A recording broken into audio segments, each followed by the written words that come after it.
Today, we're diving straight into the very last page of an ancient letter, the book of Colossians, to unlock a really powerful message that's kind of hidden in the part most of us would just call, well, the boring part. Come on, be honest. You get to that final chapter, you see a long list of thank yous, some greetings, a few final words, and what do? You skim. Or maybe you just skip it altogether. We've all done it. You know, in our world of super fast emails and texts, the sign-off is usually just an afterthought, right? We've basically been trained to look for the important stuff in the middle, and we treat the end as just, well, the end. But what if that's a huge mistake? What if those final words, the names, the personal goodbye, were intentionally crafted to be the most powerful part of the entire message? That is exactly what seems to be happening in Colossians chapter 4. So let's take a closer look. Okay, so for 3 whole chapters, the author, Paul, has been laser-focused on the internal life of the church in Colossae. But right here in this final chapter, he makes this major pivot.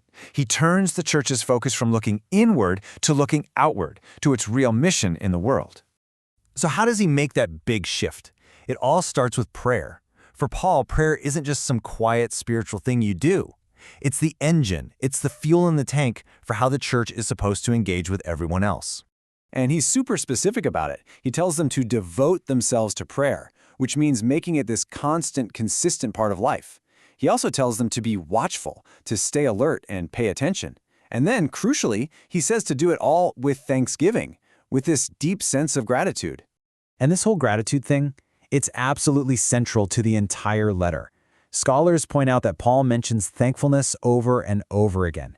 To him, it wasn't just some fleeting feeling, it was a foundational quality, a way to guard against the entitlement and grumpiness that can really tear people apart. Now, you got to remember, Paul is writing this from prison. So what would you or I pray for in that situation? Freedom, right? Justice? Maybe a miracle escape? But look at what Paul asks for. He doesn't ask for his circumstances to change at all. Instead, he asks for opportunities to share his message right where he is. His mission was so clearly more important to him than his own comfort. It's pretty wild. So this outward focus, it just naturally flows into his next point.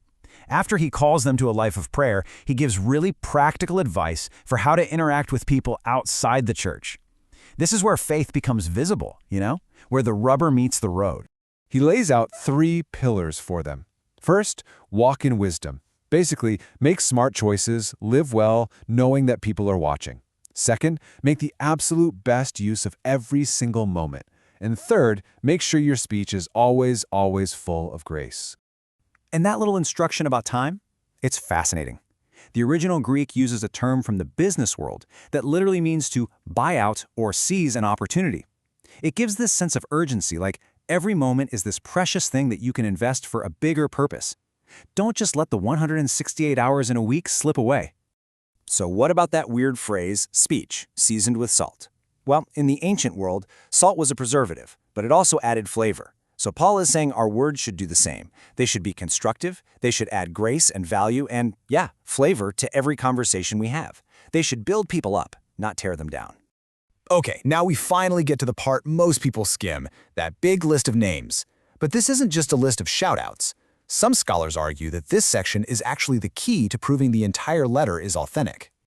The crucial point here is that these names aren't random at all. They form this really specific, interconnected web of relationships, and that's something that would be incredibly difficult for a forger to just invent. It's the key to unlocking the letter's true origin.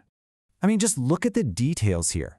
Tychicus isn't just the mailman. Paul calls him a dear brother and a faithful minister. He points out that Onesimus is one of you, a local guy they would have known.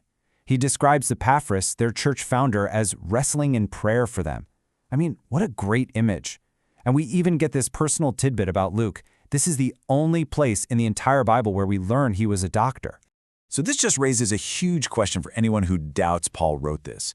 Could a forger really create such a dense, specific, and verifiable network of real people? The argument is that these personal details don't weaken the case for Paul's authorship at all, they actually affirm it, and powerfully so. And that brings us to the final piece of evidence, the signature that really seals the deal. So back in an era where letters were often dictated to a scribe, the final greeting was deeply, deeply personal. Paul actually takes the pen from his scribe to add the last line in his own distinct handwriting. It's his personal stamp of authenticity. And just listen to what he writes. I, Paul, write this greeting in my own hand. No ambiguity there. Then, remember my chains. This vulnerable, totally human reminder of his suffering. And he ends with, grace be with you. It is so much more than filler. It's a personal signature, it's the final piece of evidence, and it's a powerful blessing, all rolled into one. So, what first looked like just an unimportant sign-off was actually a summary of the whole letter's big themes: mission, personal connection, authenticity, and grace. It kind of makes you think, doesn't it? In a world of automated sign-offs like best or sincerely, what story does our final word, our own digital signature, really tell about us?